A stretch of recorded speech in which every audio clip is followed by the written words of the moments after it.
So welcome to another episode with the farmer. So it's been long, so sorry for not uploading for a while now. This for the past 10 or 11 days, but we're back and we're back stronger. So in this video we wanted to actually talk about alternative feeds. Are these substitutes to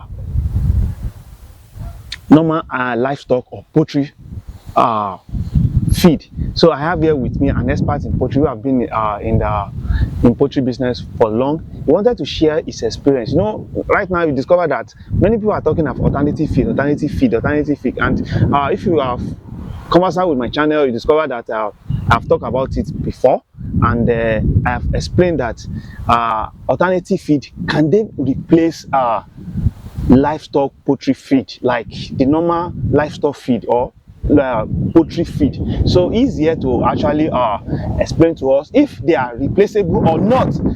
So let's start with Mr. Ila. So it's nice seeing your face again. Thank you, sir. So now let's talk about this alternative feed. What are some of these alternative feed that we actually have for poultry? We have so many alternative feed. We are number one, the black soldier larva. Okay, that's which you culture into worms and you give them. You give the birds. The birds serve as sort of protein. Okay. Is it sustainable? It's not that sustainable because you cannot get them in large quantity. Okay. We have some people that are actually started rearing black soldier. But are all the farmer rearing it? No. The answer is no. Since all the farmers are not rearing it, so that means it's not sustainable. It's not sustainable. It's not like the corn that you can plant and store.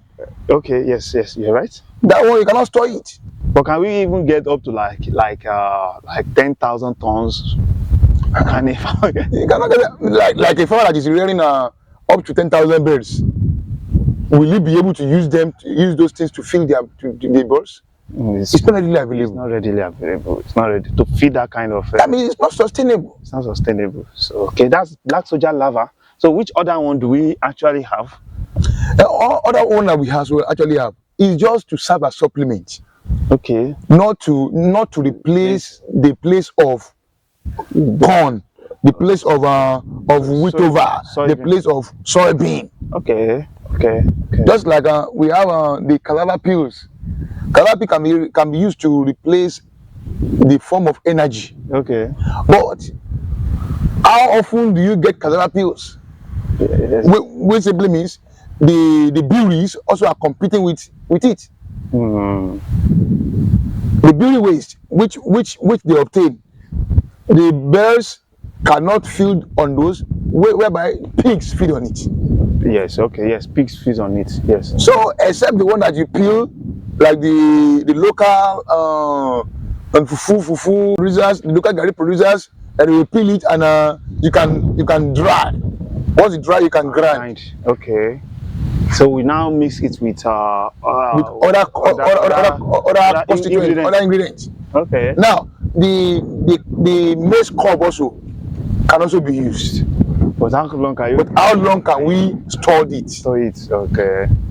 And now, even all these substitutes, are they going to be useful? Like, are they going to serve the livestock feed? Like, for example, now, if you wanted to rear your broiler for like 8 months, for like 3 months or 2.5 months, there's special feed that are made for it that you can rear it and that's booster. A booster. Can all these substitute be food substitute be used for livestock? Like moringa olivera leaf. Moringa leaf, yes. Okay. Moringa can also be used as a booster.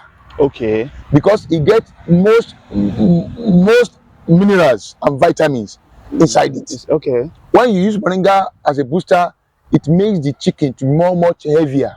Okay. So it helps to convert feed to flesh quickly. Okay. And help them to gain more vitality.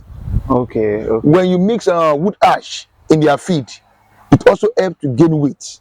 Okay, but there's always a quantity that it's always a quantity, so that because the excess quantity of it will actually affect the birds. Okay. So now as an expert now, What have been your experience concerning this livestock substitute feed? And the experience is that it's just that it has been helping.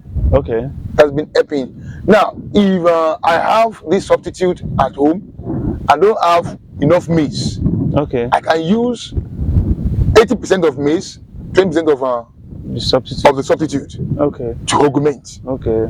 So with this, it augments Okay. and it reduces cost of production. Okay. So now all these, let's put it this way: some of these livestock substitute that they said cannot replace. They cannot replace livestock feed. Cannot replace it. They cannot replace livestock feed. It can just be used as a supplement. Okay. Okay. To reduce cost of production. Okay. Okay. So we talk of black soldier lava. We talk of moringa leaves. We talk of cassava peels. What other ones that we have? The maize cob also is there. Maize cob. Yes. We talk about maize cob.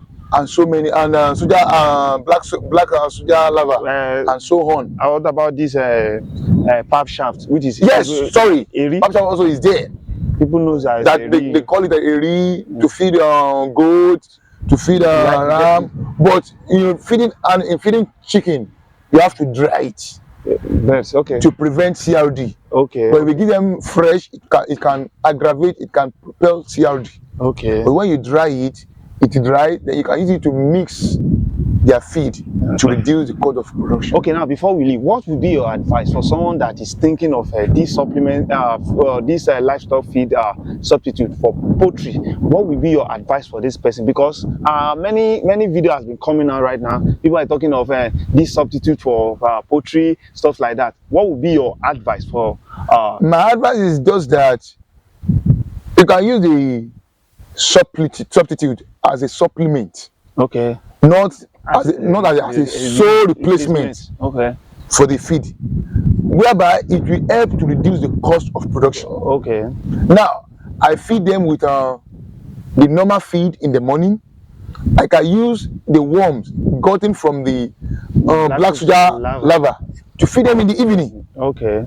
So it reduces the cost of feeding in the evening.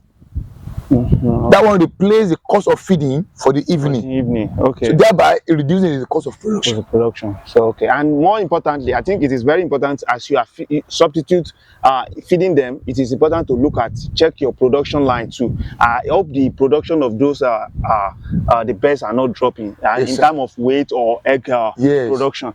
So don't forget to like this video, turn on notification bell, and don't forget to subscribe to this channel, because I believe one way or the other this video will have help one or two persons, and this is just a return of us. We are going to have more things to talk about, and I believe it's going to be of a high benefit for someone that is planning to go into poultry, livestock, or wanted to go into farming generally. So see you in my next video. Thank you.